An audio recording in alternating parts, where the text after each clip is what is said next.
Hello बच्चों। हम लोग का चैप्टर चल रहा था घातांक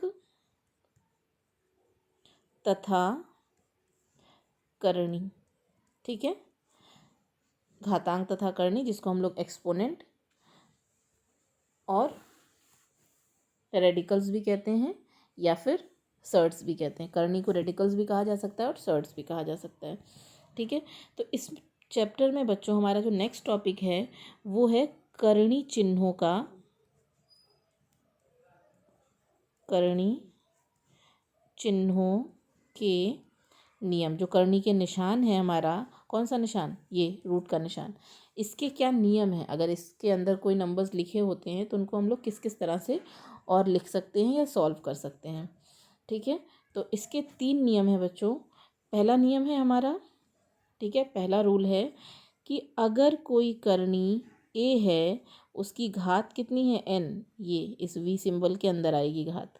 ठीक है, और इस पूरे की पावर कितनी है, n है, तो इसको हम लिख सकते हैं किसके इक्वल, a के इक्वल। ठीक है, नियम क्या कहता है कि अगर किसी करणी के घात कितनी है, n है, और करणी के अंदर नंबर क्या है, a है, और इस पूरे की पावर कितनी है, n है ये, तो इसको क्या लिखा जा सकता है, सिर्फ सिंपल a लिखा जाएगा और कुछ नहीं।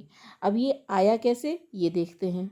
ठीक है, तो a है करणी की घात, इसको हम ये लिख सकते हैं, अंडर रूट का निशान हटा के 1/n, लास्ट क्लास में मैंने आपको बताया था। और इस पूरे की पावर कितनी है, n, तो ये n से n कैंसिल हो जाएगा, हमारे पास कितना आ जाएगा, a की पावर n। दैट मीन्स हम यहाँ इसको a लिख सकते हैं। आ रही है बात समझ में कि कैसे लिख सकते हैं।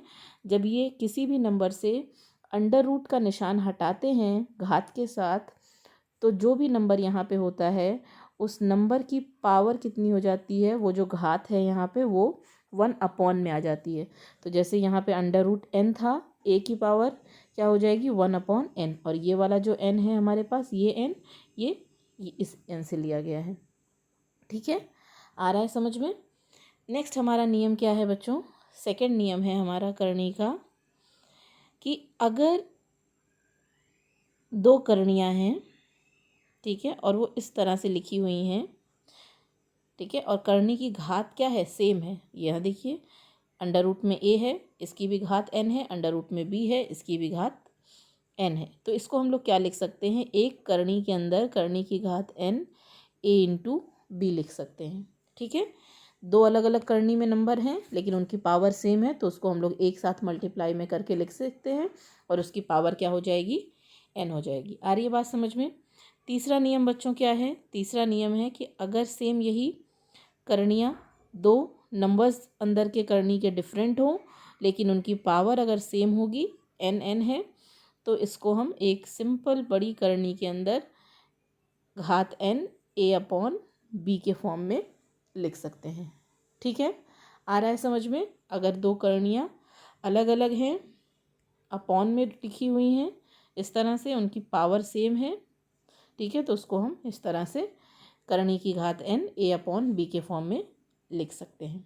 ठीक है, इसमें a और b क्या है, हमारी धनात्मक परिमेय संख्या हैं, पॉजिटिव रैशनल नंबर्स हैं, और n क्या है, एक धन पूर्णांक है, मतलब एक पॉजिटिव इंटीजर है। ठीक है, आ रही है बात समझ में।